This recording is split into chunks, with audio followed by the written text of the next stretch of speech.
All right. So, welcome to Marketing Beyond Borders. In today's episode, we're chatting with someone who's a true global trotter in the world of marketing and business development. Moj Harris is the kind of person who can navigate international markets as easily as most of us navigate our WhatsApp chats. From building strategies that work across borders to driving global growth, Moj brings a wealth of experience and stories. Moj, I would like to welcome you. It's great having you here. Hi, Rukia. Hi, Rukia. Thank you very much for the wonderful introduction.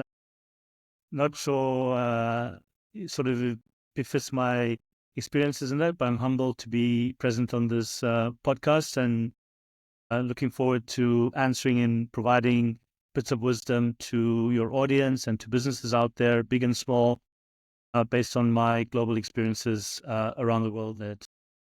Indeed, we really wanted to have you, Moj. Beginning with the first things first, let's begin with an icebreaker question wherein if you could share one of, an unusual or creative WhatsApp message in form of communication that has reached you so far, wherein, you had to rethink the approach of communication from any particular brand. Sure. So actually, I'm going to give you quite an interesting one where it was actually rather than marketing or selling a product, I was actually being interviewed for a job, and interviewers. This was the line manager of the business decided to throw a curveball, and he said, "Listen, I'm going to send you a WhatsApp message. Can you, in less than X amount of words, can you please describe why I need to hire you in that sentence, put it that way?" And that really got me thinking because why it was very unusual was A, that had never been done before, at least in my experience of being interviewed. B, it was something completely left field that despite my deep preparation for the interview, started to get me thinking. But the third and most important thing was that it really got me thinking about, okay, how do I use words and sentences, or in a sentence, actually, how do I use words and critical words to sell myself? In this case, you could even say, how do I sell my product? The product is Moj at the end of the day because Moj is being interviewed for the job. And you really, really have to think about, what you're going to say in that short form. So I had to really think about how do I sell Moj? How do I create the biggest impact to the interviewer at the end of the day? Because I was applying for, for a role, and this was quite far in the process as well. So for me, it was like, oh my God, is this going to make or break, the process at the end of the day? Because I think with a lot of us, when we communicate on WhatsApp and as marketeers as well, you really have to think about the form of communication, the style, what content, who's your target audience. But in our everyday lives, WhatsApp is almost done on autopilot, and you just sort of write stuff. And even for me, when I receive sentences or communications and it's not very clear what the ask is being, whether you're selling me a product, a service, or whether you're asking me for something, I get frustrated. So, that sort of, yeah, that's only happened once in my life, thank God. I did manage to actually provide a good answer because I asked him at the end of the interview.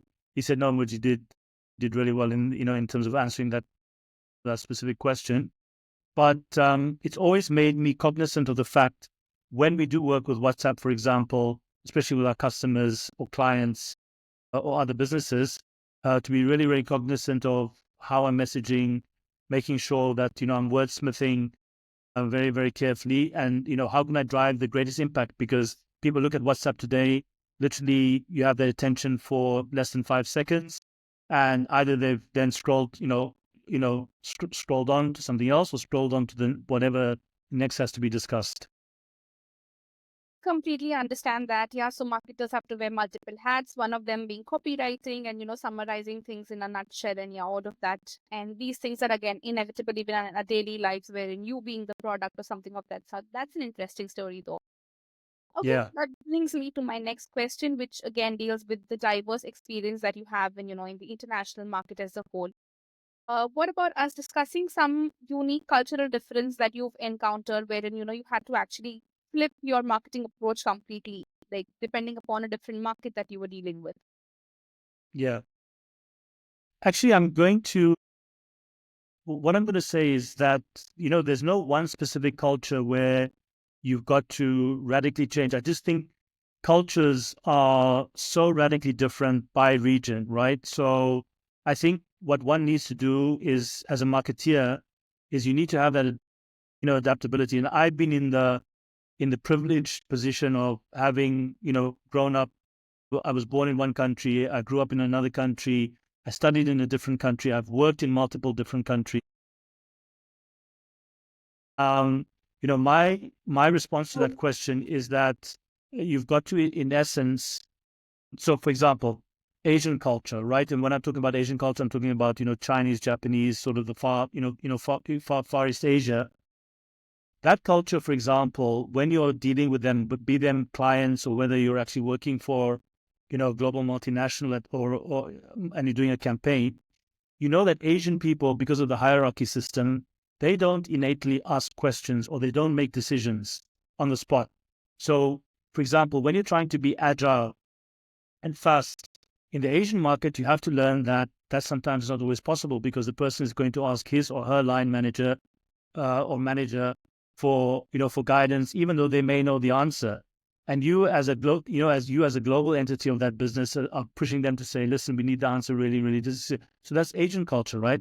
If I go completely, to the other side of the world, Latin America, and I've done a lot of work and spent a lot of time in Brazil, in Argentina, etc. But if you take Brazil, which is one of the biggest global economies out there, it's a very fun environment. So asking a Brazilian to start a meeting at 9 o'clock in the morning or 10 o'clock and expecting them to be there at precisely 8:59 and 59 seconds is not going to happen. These guys are going to walk in and come sort of, 15 minutes late, 20 minutes late, because it's the samba sort of, joy of life that Brazilians have. So, for us, in terms of deadlines, for example, in terms of them executing marketing campaigns or working with a Brazilian marketing agency, we had to learn to adapt that, okay, guys, even though we tell them, 2 hours or 3 hours, this is the deadline, we have to factor in that they may send it 30 minutes later or they may send it 15 minutes later. And there's no apology from them. It's just, this Brazilian life that they would say to you. So I just think having that ability to be able to understand the cultures very, very quickly is probably my answer to that particular question. There's no one particular thing where I've had to completely pivot 360 degrees in terms of because of the cultural difference. I think every culture has its challenges, has its advantages, has its disadvantages. And my final comment to everyone out there is, I think the best thing you can do if you've not been able to travel the world or been able to experience those cultures is if you're working with a particular client or a particular business from a particular region or from a particular country, just read up, listen to podcasts, as preparation for when you're going to deal with that business or that market or that region, etc., because it will help you very much in the long term. Wow, that's a great answer. Again, now talking about international markets, adapting to the culture would be one part of it. But then for big brands, again, staying universally relatable as well as, locally relevant, that is another balance that brands have to strike. So could you throw some light on that? How can brands do that in an international market space altogether? Yeah, I mean, the most famous statement related to that is think global, act local, right? And you get taught that in pretty much, especially the big multinational companies as well. What I would say on how do you adapt to think global, act local, I think I would break it down sort of into three parts, right? The first part comes back to what we've just discussed, right, which is understanding those cultural differences and nuances, right? So I think we have invented this at headquarters, and you as a local market or the local region are just going to take that and do whatever is not going to gel well at all with local management, local teams, etc. Because one of the most important things about understanding those cultural differences in terms of the think global, act local is making those local markets and those local regions feel that they have a sense of ownership in the product, in the service, in the marketing campaign, and not coming with a sort of, colonialist mindset, so to speak, right? That you guys just have to execute and do what we tell you because we know best.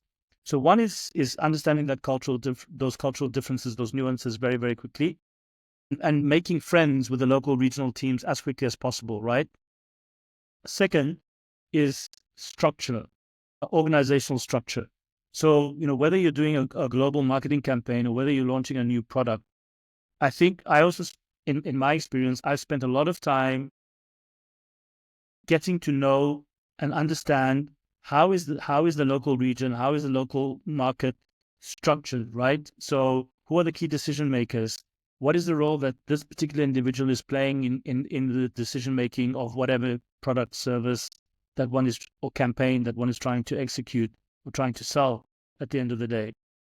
And for me, one way of overcoming that is to visit, if possible, if the company has a budget, to visit those local markets as quickly as possible. And you almost being part of that organizational structure, right? So you're not being seen as somebody, these are the headquarters guys and they're visiting us for, 1 week and everyone has to be on their tippy toes, etc. So that's the second part, which is organizational structure. And I think the last bit to overcome, think global, act local, is to celebrate success, but also understand failure together. So one of the things that we've always done on a project or a piece of business, whether it's a product or a service that's been launched as well, is to have what I call after action reviews, where we sit with a local team, and say, okay, what's worked well, what's not worked well, and also getting them to feedback ideas on for local for improvements on any future campaigns, any future product, any future service at the end of the day. And I think if one can do those three things, right?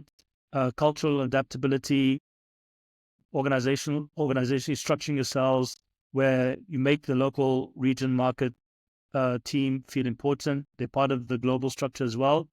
And then the third and final element where at the end of the day, you're sort of celebrating or reviewing jointly with them post product launch, post service launch, post whatever it is, marketing campaign. I think there's a sense of shared ownership, both good and bad.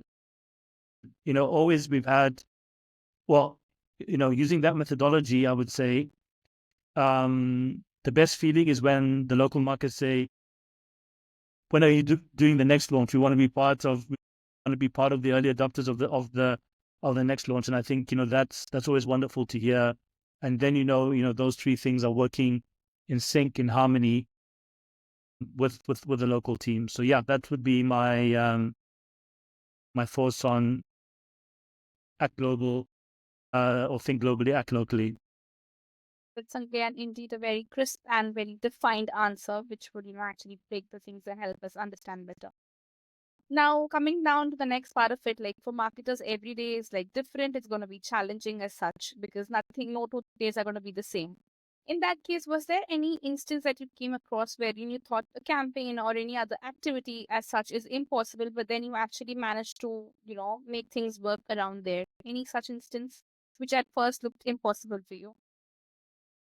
Yeah, I mean, I've got so many examples, but one of the examples that I would use is when I worked at Jaguar Land Rover, the big global automotive company that has products such as Range Rover and the Jaguar vehicles. We needed to work with dealerships at the end of the day to be able. So we were building and constructing a global CRM, customer relationship management, for those that don't know what the term CRM is, and customer data platform globally. And we had a couple of pilot markets because we didn't want to just use the traditional headquarter markets, which was the UK is the biggest market for Jaguar Land Rover, headquartered there as well. we had to identify, some local markets, etc. The layer below that, apart from, and we've just mentioned about, how to overcome the think global, act local mentality, you had a subset of that, which were the dealerships. And the dealerships at the end of the day, which are, some of them are franchisees, some of them are individually owned dealerships, but they're the representation of your brand. At the end of the day, when somebody walks into a dealership, they don't walk into the headquarters of Jaguar Land Rover to buy the vehicle. They walk into a dealership. And, the dealers are very, very, very protective of their customer data at the end of the day, because somehow they think that you as the global team or the regional team are going to steal those customers and you're going to market to them directly, which is completely crazy. But, that's the mentality at the end of the day. And, a lot of the franchises have been working as a dealer and nothing else but as a dealer for 20, 30, 40 years. And some of these dealerships are very, very successful. They generate millions in pounds in revenue and profitability. And everyone said to me when I took up that role as head of digital at Jaguar Land Rover, the first thing they said to me is, the dealers are impossible to deal with. And the global project is going to be dead in its water before you even start. And I'm a very stubborn guy at the end of the day. I don't take usually no for an answer, but rather than, just accepting and saying, what, dealerships are going to be tough or whatever it is, how did I change that around? So again, I put myself in the shoes of, okay, so what does a day in a life of a dealer entail? How much of their time is spent dealing with customers, dealing with customer data, interacting or marketing? Because there's also bespoke dealership marketing campaigns that they're allowed to do. Because dealerships pay a dealer fee, to Jaguar Land Rover, and part of that fee has to cover marketing and certain marketing and sales activities, for example. And so I took my entire team, and some of them, can you believe, had never been in a dealership, which is crazy, right? You're working for a global brand. Dealerships are super, super important. And they're like, well, we can't afford to buy a car. I said, but that's got nothing to do with understanding not only your customer, you have to understand your internal customers as well. And so we spent time, in the dealerships. And again, you start to build that rapport, right? You hear the frustrations of what the dealers are encountering, in terms of uploading the data. For example, they said the system is clunky, or this is the problem, or this process is not working, or no one's spoken to us. We hear that many times, like no one except for the dealer liaison manager, speaks with us, but they don't go to marketing and say, okay, I've heard this, because they're dealing with 100 dealerships at the end of the day. So just implanting ourselves, on that mission impossible, and just spending, so in the 90-day plan that I had, the first 30 days, I said, listen, we need to be experts on dealers. We need to understand the mindset of a dealership at the end of the day, because these are the challenges that they've outlined to us in terms of why the global CRM system and new customer data platform won't work. But we understood the pain points, and we incorporated that in terms of the new design, the new processes. And yes, I mean, we couldn't incorporate everything from the dealerships, but as I said, having that act local mentality, putting yourself in the shoes of your internal customers at the end of the day, and not taking no for an answer, but creatively thinking, how can you overcome that business challenge?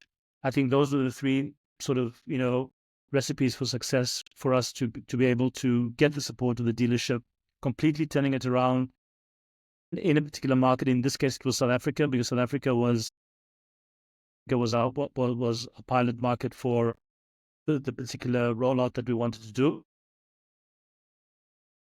Traveling to South Africa, spending time in South Africa with my team and the dealers over there and the management, ensure that we achieved the win at the end of the day.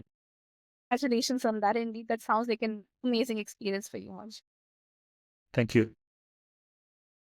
All right, I think that is another great story from you. Yeah, when you are dealing with any organization or some step wherein you have distributors and the other levels before it goes to your end customer, having such understanding would actually help you ease the process altogether. Now, since you spoke Correct. about South Africa being your pilot market for this particular campaign, coming to another side of it, when it comes to business expansion or when it comes to you exploring new markets altogether, how would you decide, at what point would you decide that this market would be worth your fit, or this could be your best market to fit in? Absolutely. So I'll speak strategically first, and then I'll try to give a little bit of a practical example of, what we did. So I always say to anyone that the big battle especially in large organizations, but it can be also a mid-sized company that's wanting, or a smaller company that's wanting to expand into multi-regions, is you don't fall in the trap of going always with the markets that you know best, right? That's the easy port of call, or the market that represents your largest percentage of revenue at the end of the day. Because ultimately, if you want to grow a business, you have to be fearless and you have to understand where are the other opportunities elsewhere. And so in all the roles that I've played where we've entered new markets or launched a new product or service or even a marketing campaign, and we're sort of picking again, whether it's Shell, whether it's Jaguar Land Rover, or whether it's Swarovski, there's always about sort of 17 to 20 key global markets. And they're the usual suspects, right? US, China, South Africa, and Africa, for example, the UK, Germany, Japan, etc., right? But there's a long tail of smaller, mid-sized markets that want to be part of, the launch or the service or the new product. And so we've always spent about 1 or 2 months. And again, if you have the luxury of spending 1 or 2 months, but you can do this, in days, if you have to, is a market evaluation matrix. And what you have is on the X and Y axis is you create an Excel. And this is the practical part now of that strategic concept, which is you rank and score those markets on a whole bunch of criteria. And the criteria that we use is essentially, firstly, there's a whole set of macroeconomic factors, right? How stable is the local currency, for example, right? What is the GDP growth, right? What is the percentage of, I'm just making some of this up, right? But what is the percentage of high net worth individuals versus, the rest of the population, for example? So have, a set of macroeconomic factors that you score, and you can give it, can make it simple, give a score out of 10, etc. So what I wanted to say was that there's an art and there's a science part to evaluating, which markets you enter. So this is the science part, right? This matrix. And then apart from the macro factors, then there is the local country team or the market in terms of being able to launch that new product or service, right? So typically, what is the size of the local team, for example, right? What is their budget, etc. What percentage of revenue or growth are you expected to get from this market versus the total, global business, for example? Do they have dedicated full-time resources, or their team of one or two, right? Etc. So there's the, let's call it the internal company factors that you will score and rank. And then the last bit is through qualitative and quantitative research, right?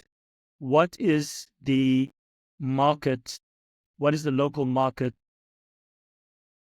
score or ranking in terms of launching that new product? So, for example, if we're launching a new credit card into the market, right, then we would have a whole set of scoring through qual quant research in terms of what is the size, and getting reports, for example, what is the size of the credit card market locally? Would our product be different versus, the other key features that the competition is doing, for example? So, I could go on. You can make that matrix as complex as you want, but I think, as I said, macro, within company ranking and analysis in terms of the market and its relation to the global business and its team structure and, its revenue and all of that.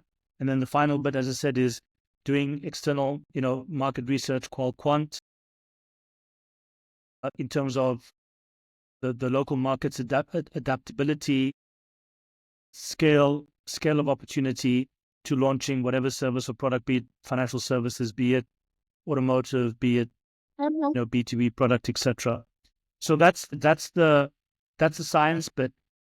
The final thing that I would say where the art bit comes in is you've also got to use a bit of smartness and intuition, which, no matter how thorough your analysis is, and that the art part of that comes back to ensuring that you're engaging, discussing, being present with the local market and the local market team as much as possible as you can, and ideally physically, if you have the budget to be able to travel, or maybe the local market is very close to where you are already. And I mean, today with all the technology of Zoom and WhatsApp and Skype and everything else, and Teams, Microsoft Teams, you pretty much can have virtual virtual meetings as well. That's almost like that you're present. In fact, one interesting thing, how Jaguar Land Rover overcame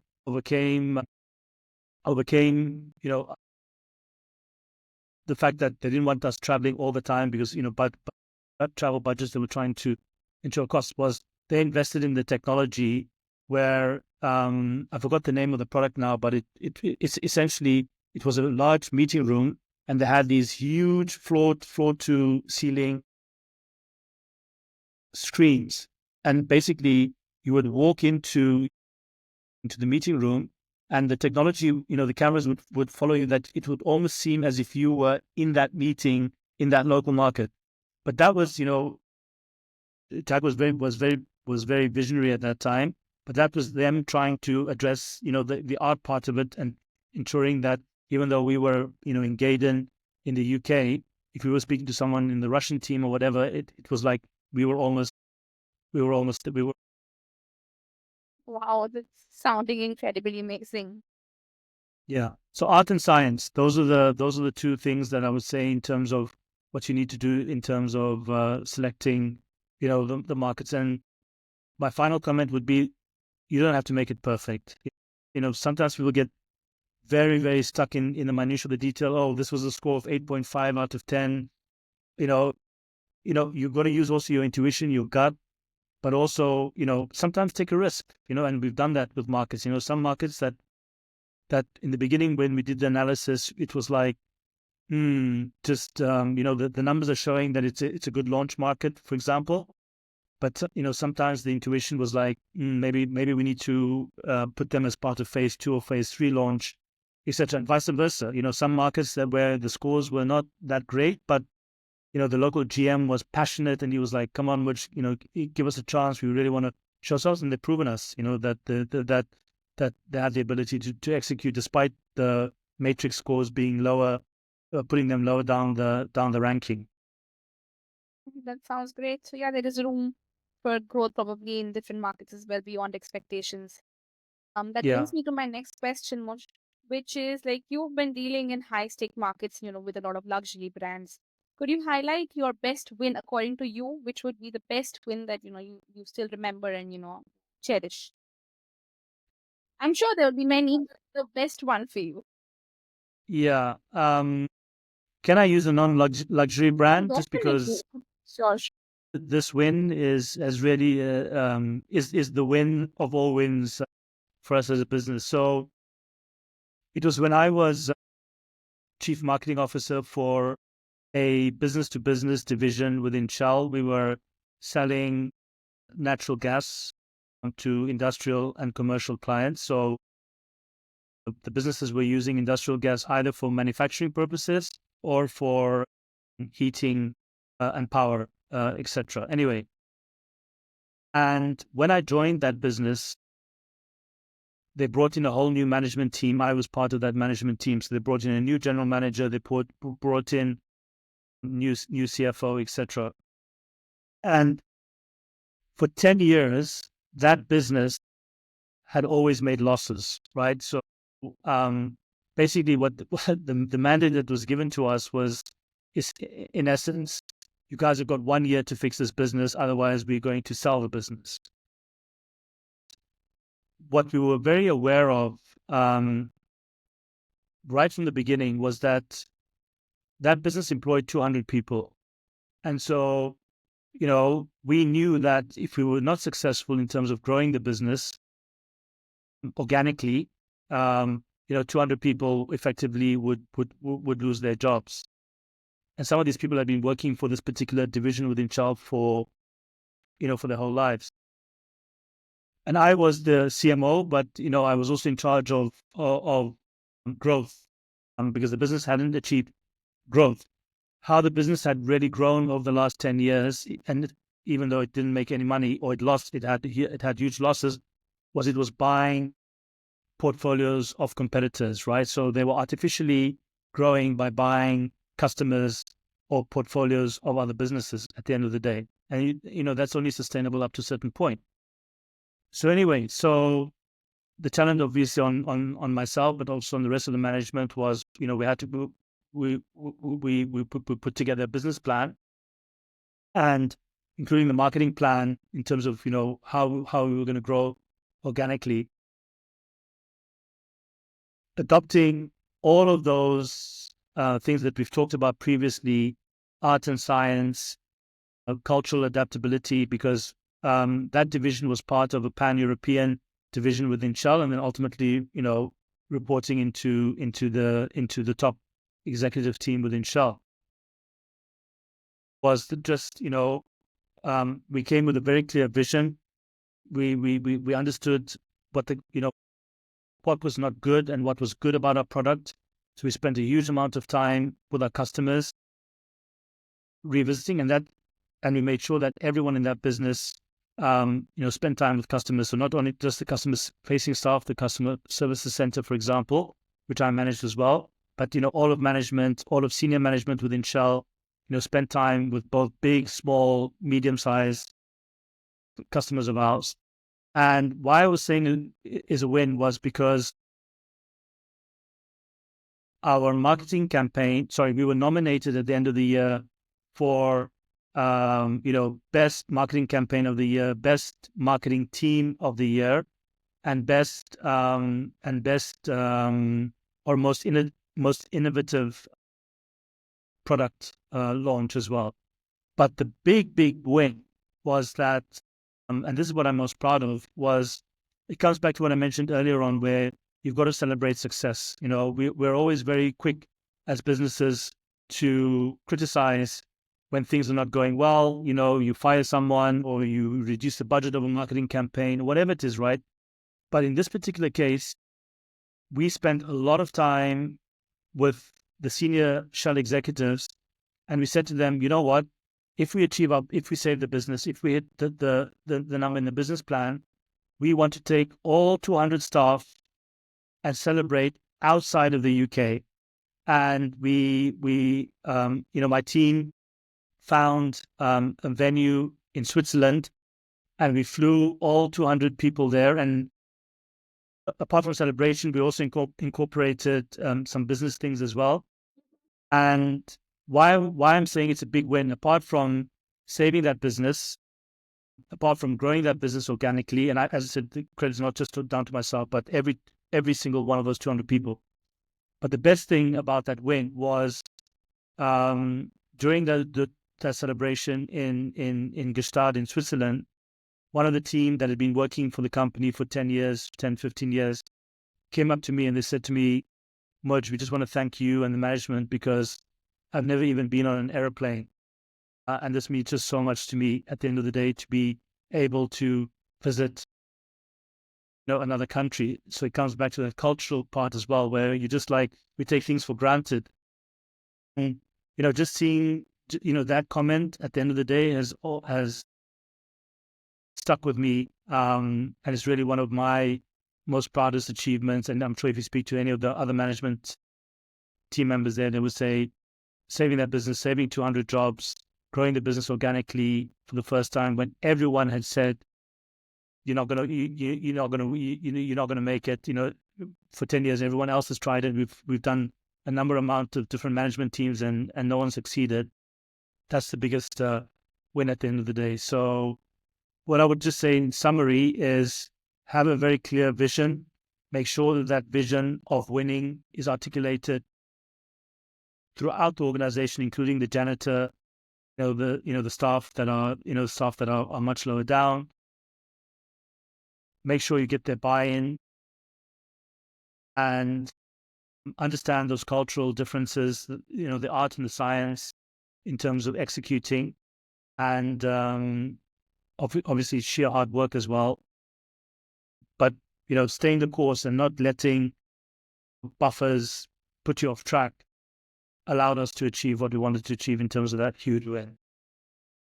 That definitely, very clearly shows the kind of leader that you are, Muj. I mean, obviously, the person who's leading this entire team will have that vibe, that energy to actually have the entire 200 people work towards that common goal that must have inculcated in them. That brings Yeah. to a And bit of sorry, okay. Just one thing I wanted to just Mhm. add, if I may, Yes, is I'm not a huge proponent of industry awards, right? A lot of people and the culture in the world that we live in today is like, hey, look, I've won this award and that award. But what I would say is, the industry awards that we won that year, I think was just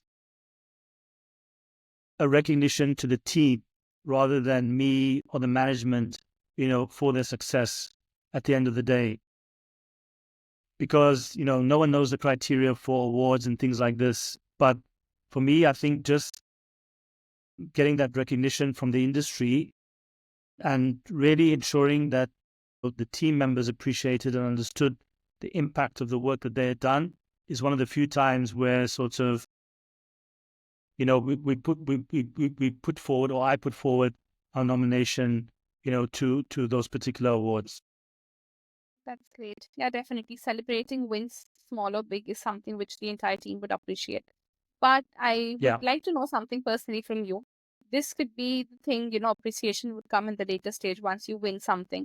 But there would be different kind of people that you're dealing with, in the entire team, and everybody would have a different mindset, a different psychology altogether. So is there any secret sauce that you have to keep them motivated, or, to keep the entire team tied together? Something of that, if you could share with us. Yeah. I mean, there's so many things, right? And I mean, again, it comes back to the art and science, right? So for those of us that are lucky to be able to go to university or business school, there's the art of management, etc. But I always I always believe that management is earned rather than given at the end of the day. And what I wanted to say was that, again, having that clear vision. So what I would say to anyone is, and some people are dismissive about visions, but you need to have a North Star. Whatever product, whatever service you're selling, you need to have a North Star, because I think a lot of businesses are not ambitious enough, right? Because they immediately think, oh, we're not even going to sell 100 bars of chocolate, and you're asking us to sell, 1 million, etc. And I think, firstly, ensuring that you as a leader, in my case, myself, you know, but it was permeated by my boss, who was the general manager of the division, and by his boss at the end of the day, is having a very clear sense of purpose and having a very clear sense of vision. So we spend, quite a number of workshops, meetings, in terms of articulating what was the North Star for the regional business, what was the North Star for our particular business, and then what is the North Star for my team, which was the marketing and sales team at the end of the day.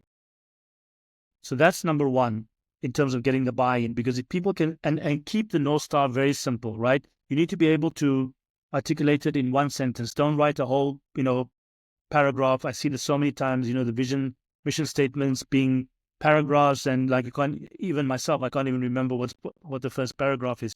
So keep it very simple, keep it very clear, but simplicity and clarity equals powerful at the end of the day in terms of the vision. And then the second bit, I would say, in terms of how to get buy-in is I had to understand very, very quickly, because we were a small team. We were not allowed to hire any additional people because, our budget was locked in that year because we had to save the business at the end of the day. So the global business of Shell was not willing just to, fund as much money and get as many resources and tools, etc. So what I would say is also, I spent a lot of time understanding very, very quickly the strengths and weaknesses of each individual member within the marketing and sales team. And actually, I changed and created some new roles. So with that, I killed two birds with one stone. By moving people into other roles, I challenged them, but it also created, they weren't stuck in the same mentality, in the same way that they've been doing for the last, 10, 15 years. And secondly, by understanding the strengths and weaknesses very, very quickly through, whatever psychometric testing you want to do, whether just observational, one-on-one individual team meetings between manager, line manager, and staff member, to understand, what motivates people at the end of the day. And, the example that I use is, if you look at the footballing world, right? How do certain managers win so much, right? Because at the end of the day, pretty much 90% of the football, and I watch Premier League, for example, quite a lot. But the skill set between a Liverpool player and a Manchester City player is pretty much the same, right? But why is Sir Alex Ferguson, one of the greatest managers, Pep Guardiola, Jurgen Klopp, being so successful? Because they have an innate understanding of the strengths and weaknesses of their team members or the players in this particular case, right? And they are crystal clear in terms of communicating with these guys. So for me, the other very, very important point in terms of getting your team to work with you, getting their buy-in, getting it to be one team, apart from the vision, apart from the team structure as well, is clarity of communication. Just be black and white with them. Don't play politics. If a person is not suitable for a job, have that conversation with them. If you have to move them somewhere else in the business, have that. People will appreciate it and respect you for that trust, for that clarity. Whenever I hear podcasts of football players, that's the one thing that they say with managers that they like, which is Joe Bloggs was very direct with us. I knew where I stood with him, even though I had a different view. And so for me, to any manager, any leader, any graduate that intends to be a leader, or a team lead in that business, communicate, clarity of communication. Don't play the political games, black and white with your team. And I think that the combination of those three things at the end of the day will really ensure that you have a winning team. And lastly, watches nowadays, podcasts didn't exist when I was, that age at the end of the day. But, my final commentary is to everyone, just listen and absorb to as many different podcasts as you can, whether that's on leadership, whether that's on marketing, whether that's on selling. There's just so many great podcasts out there today, and just learn, absorb, listen what others are doing, and incorporate that into your own methodology, management style, leadership style, day-to-day experiences. That just reminds me of the statement that content is king. And now you are a result of all the content that you consume throughout your day. So the kind of content that you're 100%. consuming, whether it's a podcast or it's in a video form, whatever it is, you're going to become a summary of all of that. Yeah. So I completely give you +1 on that. What you listen and how you build is something that you would look forward to. Yeah, we need more leaders like you, definitely. I mean, that's something that I would want to end this on. Okay, coming down to the next part of my question. There are a lot of things which are fads or trends currently. So I would want to know from you if there is any one overhyped marketing trend currently that you could highlight, and one underhyped one which you feel has a lot of potential. Yeah, and I've spoken about this previously elsewhere, but the one trend that I think is completely overhyped is the metaverse at the end of the day. So we have seen, especially, luxury brands as well, all jumping in, spending, even Facebook, right? Meta, they've spent, I think I read a stat, they've spent 16 billion, 6 billion. It's one of the two numbers. I stand to be corrected, but 6 billion or 16 billion on, the metaverse, or they've generated losses because of obviously all the development work, etc. And everyone jumped in and they were saying that, oh my God, this ability to go into this virtual world and be able to see the products and touch it and feel it, is going to be the next nirvana. It's going to, make decision making a lot easier in terms of buying products. And, my view is I sit somewhere on the fence whereby with the metaverse, what no one has really looked at is, the cost of the infrastructure that you need to have to be able to execute the metaverse, right? So everyone knows you've got to have these virtual reality, goggles, etc. And, the Oculus now, it costs 3,000, US dollars. So when you look at, again, comes back to that, when I talked earlier on about the art and the science in terms of selecting a country, for example, right? But the first thing that businesses should have done is understand, okay, how many people have actually virtual reality or have purchased virtual reality in a particular country, right? And then you start to find out the numbers are very interesting. It's like only 1,000 people have, out of a population of 60 million, have the most expensive virtual reality. And, the rest of the population has old or even unused virtual reality. So businesses, are very, very quick to jump on the bandwagon of what is trendy, right? And I think today what doesn't help are a lot of these podcasters, again, not disrespecting anyone out there, or so-called, thought leaders at the end of the day, and them, overhyping these things, including marketing magazines, etc. So that's the one example that I would say it's completely overhyped. And listen, now everything is about artificial intelligence, and you don't hear anything about metaverse these days, right? It's crazy. And this, I'm talking in a time span of, within 6 months. Yeah. So that's very interesting for me. In terms of a trend or a technology or a capability that I think is very underutilized at the end of the day, and is partly related to artificial intelligence, but customer data or databases, for me, is a very, very, very underutilized system process within the marketing world, within any brand. And what I mean by that specifically is that, what is so funny is that I have clients speaking to us and they're like, Mujahid, do we need to spend, 5 million US dollars on subscribing to this new AI tool? And I'm like, Mr. Joe Blogs, your two databases can't even speak to each other. You haven't even done the basic API integration where I can identify what segment of customer is shopping.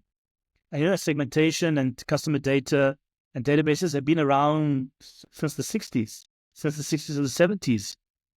And yet 80 or 90% of businesses today don't do it really, really well. And the power of having a good database or integrated databases with either your website or with your, in terms of identifying, your customer segments and then being able to upsell and cross-sell based on that is usually underutilized. And even for me, what is interesting today is when you look at the executive courses at most of the business schools, right? You have executive course for digital marketing, or you have executive course for, AI, right, etc. But you don't have that many that talks about customer relationship management, of which customer data falls under that umbrella. There's a specific, customer data and analytics, course. And so for me, I think, whilst chasing all these sexy new fads and trends like AI, I mean, AI is going to be super important, obviously, or the metaverse. I think just, focusing on the basics of what and how you utilize your customer data, and then the reporting that you can achieve out of having clean well-integrated customer data, and it doesn't have to cost an arm and a bucket, right, is for me is 10 times more powerful. And I've seen the commercial value, or the return on investment in terms of investing, in fixing your basics rather than chasing these new things. I always believe with some of these new things is not to be an early adopter, but you can be part of the second or third wave once some of these new trends have sort of matured a little bit. But yeah, focus, right in front of you, focus on the basics of customer data, databases, integration, customer data and analytics, because it's very, very powerful when done right. Apple is probably the best example of having that technology capability and how they utilize that, in terms of their experience, in terms of their customer experience, how they sell their product. When you go to an Apple store, it's all on an amazing customer data infrastructure, process, and systems, etc. Thank you for that practical answer, Mujit. I'm sure many people are going to benefit out of that. Although Thank I'm you. really loving this conversation and I would like to, know a lot more from you. But then since we have a time constraint, I would like to summarize with my favorite question for you. So much, if you were Sure. to start your career now, or if you were in an early stage of your career at this point, what would be that one skill or technology that you think you would master? Digital marketing. I speak at a number of schools, like to 16-year-olds, 14-year-olds, etc., in terms of careers, for example, or starting to get them to think about careers. And I said to them that, social media and digital marketing didn't exist, when I was at school. All these careers that you have these days didn't exist. And so if I could start all over again, I would ensure that social media training, including commerce, mobile commerce, right?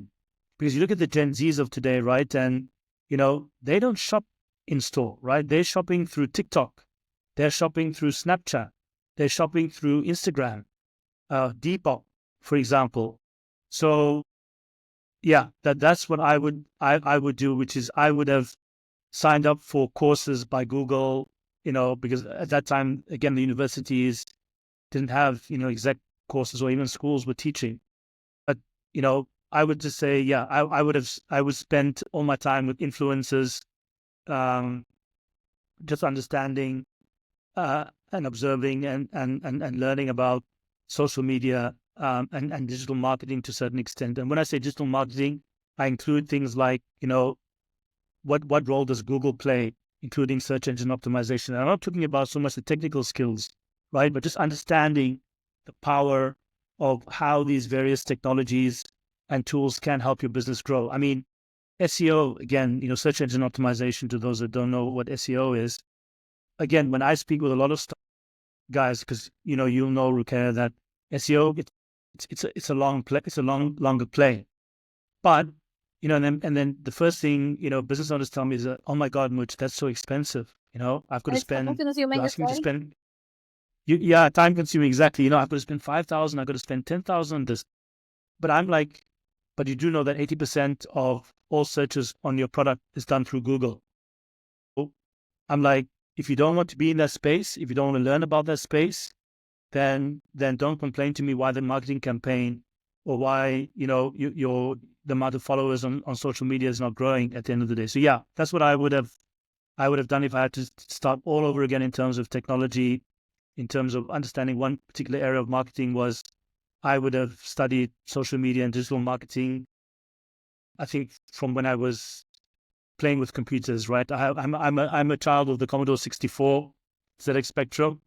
But yeah, I would have already at that age of, 14, 15, 16, started to learn and adopt uh, about these technologies, because obviously now you can really see the power of how that is going forward. Great, that's great to hear from you, Much. Now, just for the closure, I have one last question for you. Knowing Sure. even all these tools, whether it's any other social media tool or even WhatsApp for that matter, If there was one feature that you could add to WhatsApp as a tool for marketing, what would that feature be? Instant translation. Instant translation. So it comes back to the think global, act local, right? Uh-huh. One of the things that I always try to do with just my friends, let alone work colleagues, sorry, is trying to speak with them in their local language, be it Russian, Indian, whatever, Hindu, etc., whatever it is. So having to go into Google Translate, copy and paste, and then put, especially when you're talking about also technical terms, etc. I would just love a WhatsApp business instant translation service. That's a great one. All right, Moj, on that note, thank you so much for all your pieces of advice and this entire valuable session that I'm sure all the viewers are going to benefit from. It has been great talking to you. I'm sure we would, interact probably more in the future with some more pieces of advices for the viewers. Thank you so much. I would like to thank you from the entire team of Workspace. Thank you so much for your time. And yeah, we'll be catching up soon. Thank you, Rukeya, for your time, for inviting me to this. I'm always wanting to give back to the business community, small or big. And it's been a pleasure sharing some of my insights. And you've also posed some very interesting and challenging questions, which I hopefully have answered in a good way. But look forward to continuing my relationship in the future with Space, and look forward to seeing you in the not too distant future. Thank you. Have a good evening. Bye-bye.